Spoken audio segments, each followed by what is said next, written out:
cattle videos. Currently we've changed our ration because I ran out of feed. Because I can't get the cattle into the butcher. Anyway, that's going to happen in about 2.5 weeks, give or take. So I went and borrowed 54 ton of feed from the neighbor, and it's all cob meal. So it's a little denser in nutrition. It's basically just the cob and the kernels ground up, and the husks, and whatever stock comes in. It's really nice feed for finishing cattle.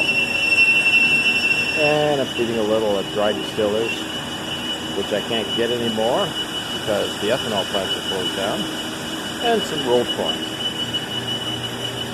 So these guys,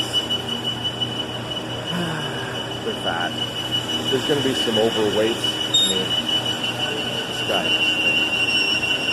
this guy is thick. This guy, they're all way up like his head. They're not that tall sometimes, but they're just really solid. And they had the manger empty, but they aren't really all that hungry yet. Oh, but as you can see, the manger's full. They're just not lined up densely. The rest of them are all resting on a corn stalk, which we just got baled, and that gives us a little extra bedding to finish off these guys. They've been cleaned this winter. We just used a little bit more bedding, a little better timing. I'm really happy with the way they look.